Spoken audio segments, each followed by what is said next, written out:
अस्सलामु अलैकुम दोस्तों।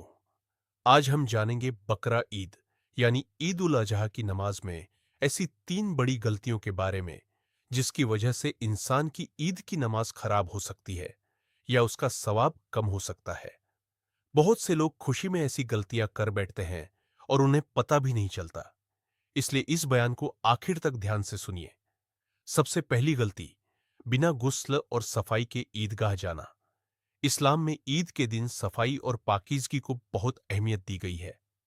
हदीस में आता है कि नबी करीम सल्लल्लाहु अलैहि वसल्लम ईद के दिन गुस्ल फरमाते थे, अच्छे कपड़े पहनते थे और खुशबू लगाते थे। अगर कोई इंसान जानबूझकर नापाक हालत में ईद की नमाज पढ़ने चला जाए या कपड़ों की पाकी का ध्यान न रखे, तो उसकी नमाज सही नहीं होती।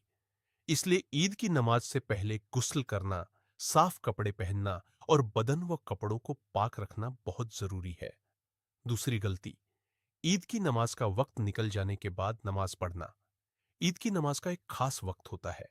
सूरज निकलने के लगभग 15 से 20 मिनट बाद से लेकर जवाल से पहले तक ईद की नमाज पढ़ी जाती है। अगर कोई इंसान जानबूझकर बहुत देर कर दे और वक्त निकल जाए, तो उसकी ईद की नमाज अदा नहीं होगी। इसलिए कोशिश करे कि समय पर ईदगाह पहुंचे और जमात के साथ नमाज पढ़े। नबी सल्लल्लाहु अलैहि वसल्लम हमेशा ईद की नमाज वक्त पर अदा फरमाते थे। तीसरी गलती, ईद की नमाज के तरीके को गलत पढ़ना। ईद की नमाज में अतिरिक्त तकबीरें होती है। बहुत से लोग बातों में लगे रहते हैं, इमाम की तकबीरें नहीं सुनते या नमाज का तरीका ही गलत पढ़ते हैं। अगर कोई जानबूझकर नमाज के जरूरी अरकान छोड़ दे, तो नमाज फासिद हो सकती है। इसलिए ईद की नमाज शुरू होने से पहले उसका तरीका सीख लेना चाहिए। ईद की नमाज 2 रकात होती है। पहली रकात में अतिरिक्त तकबीरें कही जाती है, फिर किरात होती है। दूसरी रकात में भी अतिरिक्त तकबीरें होती है। इमाम के पीछे पूरी तवज्जो के साथ नमाज पढ़ना जरूरी है।